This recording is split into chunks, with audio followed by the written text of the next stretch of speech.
Hello મિત્રો, કેમ છો તમે બધા? આઈ હોપ તમે બધા મજામાં હશો. હું પણ એકદમ મજામાં છું.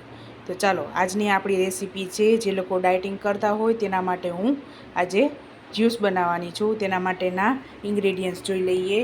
આ 1 ગ્લાસ ગાયનું દૂધ લીધેલું છે, એક મીડિયમ સાઇઝનું કેળું લીધેલું છે, 3 ખજૂર લીધેલી છે, 3 નંગ ખજૂર છે, 7 થી 8 બદામ છે.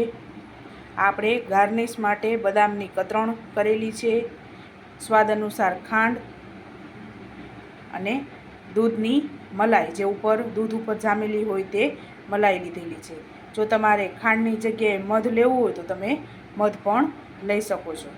તો ચાલો આપણું જ્યુસ આપણે બનાવવાનું સ્ટાર્ટ કરીએ. તો સૌપ્રથમ આપણે આ કેળાનું અને ખજૂરનું કટિંગ કરી લેશું, અને આ બદામ છે એને આપણે અહીંયા પાણી લીધેલું છે, એ પાણીમાં આપણે બદામને ગરમ કરી લઈશું, જેથી જે ઉપરના ફોતરા છે એને આપણે કાઢવા માટે, જેથી આપણે જ્યુસ ક્રશ કરી તો એ મોઢામાં ન આવે તેના માટે આપણે આની છાલને કાઢી નાખશું.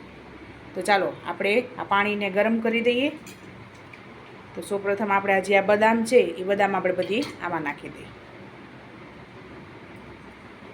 હવે આને આપણે ગેસ ચાલુ કરી અને આને ગરમ કરી લેશું. પાણી ઉકળે એટલું ગરમ કરવાનું છે, બહુ ગરમ આને નથી કરવાનું. તો ચાલો ગેસ સ્ટાર્ટ કરીએ. હવે આ પાણીને આપણે ઉકળવા દઈશું.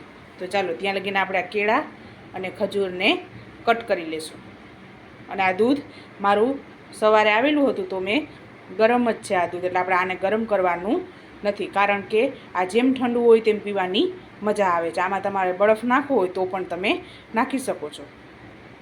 તો ચાલો આપણું પાણી ઉકળી ગયું છે, આટલું આપણે પાણી ઉકળવા દેવાનું છે. હવે ગેસ બંધ કરી દઈશું અને આને 2 થી 5 મિનિટ આમનમ રહેવા દઈશું. અને આપણા કેળા અને ખજૂર કટિંગ થઈ ગયું છે. આ રીતના અંદરના ઠરિયા હોય એ આપણે કાઢી લેવાના છે.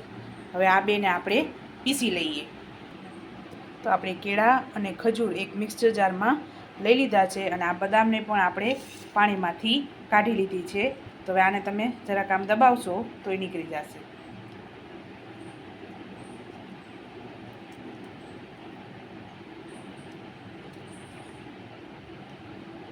આ રીતની છાલ બદામમાંથી નીકળી જાય છે. આ રીતે આપણે બધી છાલ કાઢી લઈશું, અને પછી આપણે આ મિક્સર જારમાં નાખી દઈશું. તમારે જો બદામની છાલ ન કાઢવી હોય તો આમનમ પણ તમે એને પીસી શકો છો, અને આ દૂધ પણ આપણે પીસવામાં નાખીશું. તો ચાલો આ બદામના ફોતરા આપણે બધા કાઢી લઈશું. તો આપણે આ બદામના ફોતરા બધા ઉતારી લીધા છે. હવે આને આપણે આ બદામને મિક્સર જારમાં નાખી દઈશું. ત્યારબાદ સ્વાદ અનુસાર તમે જે ખાંડ તમને જે રીતે ભાવતી હોય એ રીતે આપણે આમાં ખાંડ નાખી દઈશું. મેં 1 ચમચી ખાંડ લીધેલી છે. ખાંડની જગ્યાએ તમારે મધ નાખવું હોય તો 2 ચમચી મધ નાખવાનું છે. જો કોઈને મોરું ભાવતું હોય તો તમે મોરું પણ બનાવી શકો છો. અને આ તાજી દૂધની મલાઈ લીધેલી છે એ આપણે નાખી દઈશું.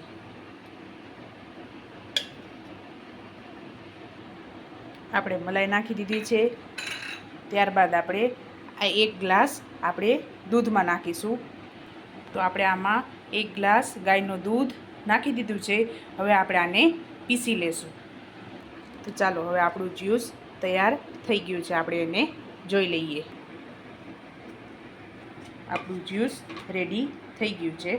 હવે આપણે આને સર્વ કરી લઈએ. તો આપણે આ ગ્લાસમાં થોડા નીચે ડ્રાયફ્રૂટ નાખીશું. હવે આપણે આ જ્યુસ આમાં નાખી દઈશું.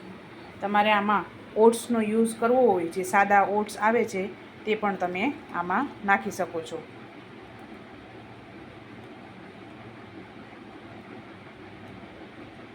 તો ચાલો આપણું જ્યુસ રેડી થઈ ગયું છે. આને મેં બદામની કતરણ અને કેસરથી સર્વ કરેલું છે. આ ડાયટિંગમાં જ્યુસ લેવાથી ખૂબ જ ઉપયોગી થાય છે. આનાથી નબળાઈ તમને લાગતી હોય, કોઈને વીકનેસ હોય, તો આ જ્યુસ ખૂબ જ ઉપયોગી છે, કેમ કે આમાં કેળા છે, ખજૂર છે, અને તમને જો કોઈને ઓટ્સ ભાવતા હોય તો આમાં તમે ઓટ્સ પણ નાખી શકો છો. તો આપણું જ્યુસ રેડી થઈ ગયું છે. આ તમે નાના બાળકોને પણ આપી શકો છો. તો ચાલો મિત્રો, જો તમને કોઈને મારો વિડીયો પસંદ આવ્યો હોય તો તેને લાઇક, શેર અને સબસ્ક્રાઈબ કરવાનું ભૂલતા નહીં. તો ચાલો મળીએ નેક્સ્ટ વિડીયોમાં.